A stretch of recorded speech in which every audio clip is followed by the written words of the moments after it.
શ્રી સ્વામિનારાયણ ભગવાનની જય. યોગી આપા વાત કરતા કહ્યું, ગોમતી ઉપર એક પ્રસાદીનો આંબો છે, ત્યાં દર્શને ગયા. એટલે હું ભેગો હતો.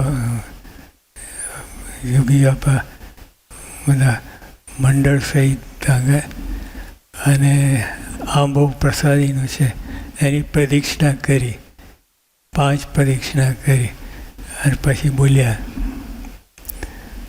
બધા આ આંબાનો મહિમા સમજે છે, બધા આંબાનો મહિમા સમજે છે. આપણે સમજવાની વાત છે. બધા આંબાનો મહિમા સમજે છે, કેમ કે શ્રીજી મહારાજનો એને સંબંધ થયો છે. તે ભજન કરતો નથી. ક્યાં ભજન કરે? કે નિયમ પાળતો નથી. પણ તેના થડમાં રોજ 10 શેર દૂધ રેડી જવાનું કે તે કઠણ ના પડે.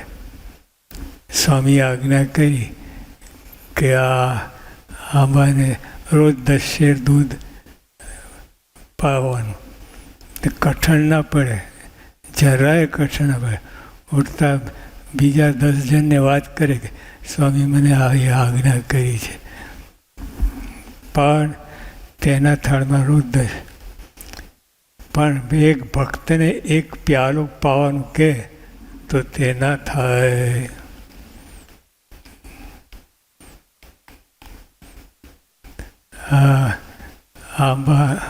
આંબા કરતા ઓલા ભક્ત ગયો એવું થાય.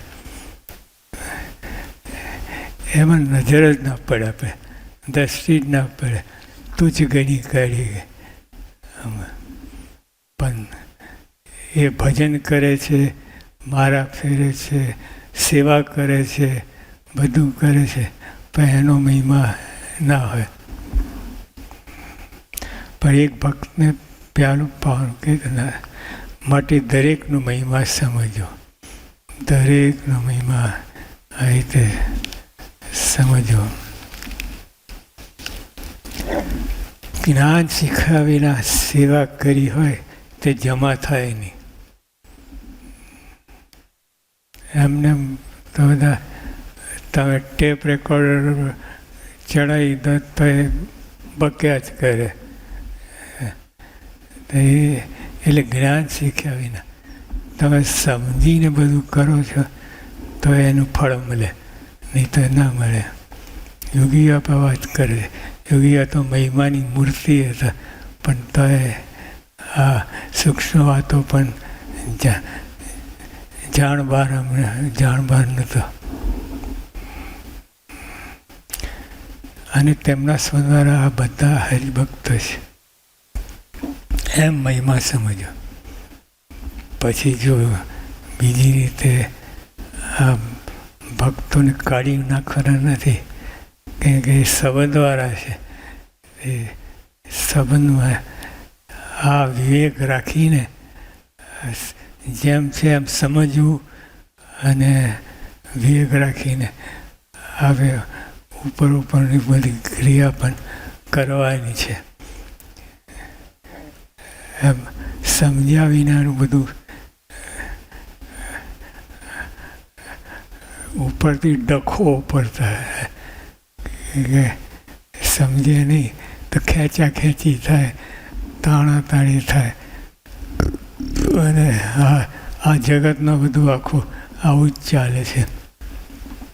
તો એ આપણે ભગવાનના ભક્ત છીએ તો આપણે આવું ના કરું.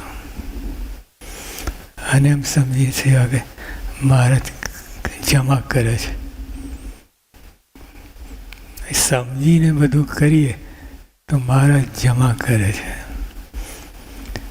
વળી એમ સમજીને દેહ આત્મા જુદા માનવા એ બહુ મોટી કલમ છે. દેહ આત્મા અનાદિકાળથી અનંત જન્મથી ભેગા ને ભેગા જ છે. આત્મા ને દેહ એવી જોડ બંધાઈ છે છૂટા પડતા જ નથી. પણ આપણે દેહ ને આત્મા તો સ્પષ્ટ જુદા જ છે, એમાં શંકા વિનાની વાત છે.